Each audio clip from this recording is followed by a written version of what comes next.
Bienvenue, bonjour à tous. En Côte d'Ivoire, fin hier du séminaire gouvernemental sur le programme d'action prioritaire 2019.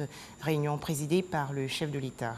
Alassane Ouattara a donné des orientations et instructions fermes pour la mise en œuvre des décisions. Il s'agit, entre autres, de promouvoir la moralisation de la vie publique, la recherche de l'excellence dans le travail et la lutte contre la corruption.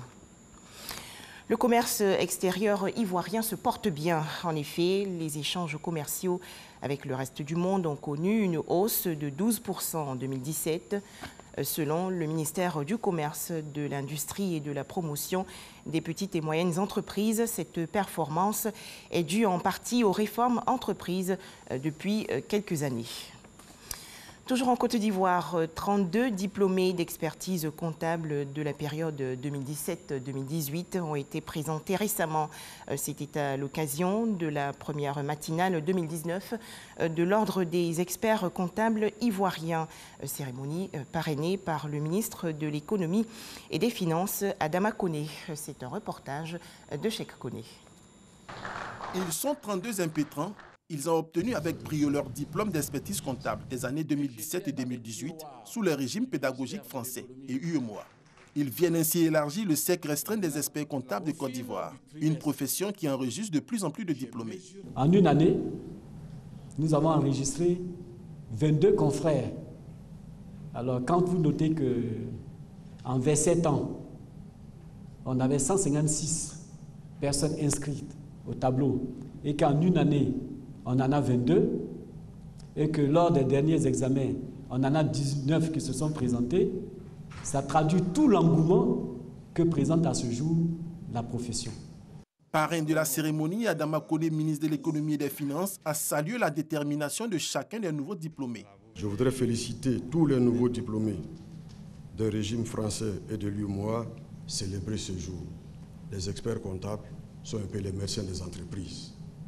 Que vous soyez toujours consultés chaque fois qu'on parle d'informations financières. Pour ces nouveaux experts comptables, ce diplôme est le couronnement d'une dizaine d'années d'études. C'est un diplôme noble, un diplôme qui te permet d'avoir un comportement, d'avoir des normes de travail, d'avoir des normes de rapport avec les autres.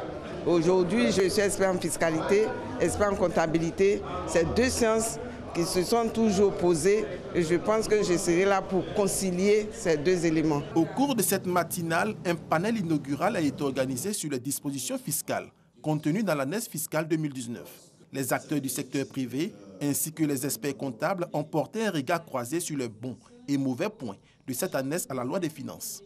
Il y a eu donc aux travaux préparatoires un dialogue qui s'est établi, contrairement donc à l'année dernière, entre les opérateurs économiques et l'administration fiscale, ce qui a abouti effectivement donc à avoir une année fiscale donc de consensus, certes qui a encore des limites, mais est déjà très encourageant donc pour les perspectives d'avenir. Les experts comptables réclament une contribution plus significative dans le comité paritaire qui élabore annuellement les textes de l'année fiscale. Hors de chez nous, le président de la République démocratique du Congo entame aujourd'hui sa première tournée à l'étranger. Félix Tshisekedi se rend à Luanda où il doit être reçu par son homologue angolais Joao Lourenço. Deuxième étape de son voyage, le Kenya, où Félix Tshisekedi doit remercier Uhuru Kenyatta, le seul président présent pour son investiture. Un drame en Guinée-Conakry. Un éboulement s'est produit dans la région de Siguiri, dans le nord-est du pays. On dénombre au moins 17 morts. Le bilan pourrait encore s'alourdir, d'autres orpailleurs étant encore coincés dans les décombres. Enfin, l'Australie fait face à de graves inondations. Le nord-est du pays est en proie à des crues exceptionnelles qui n'arrivent que tous les 100 ans. Conséquence, des crocodiles ont été repérés, notamment à Townsville. Voilà, 13h, le journal.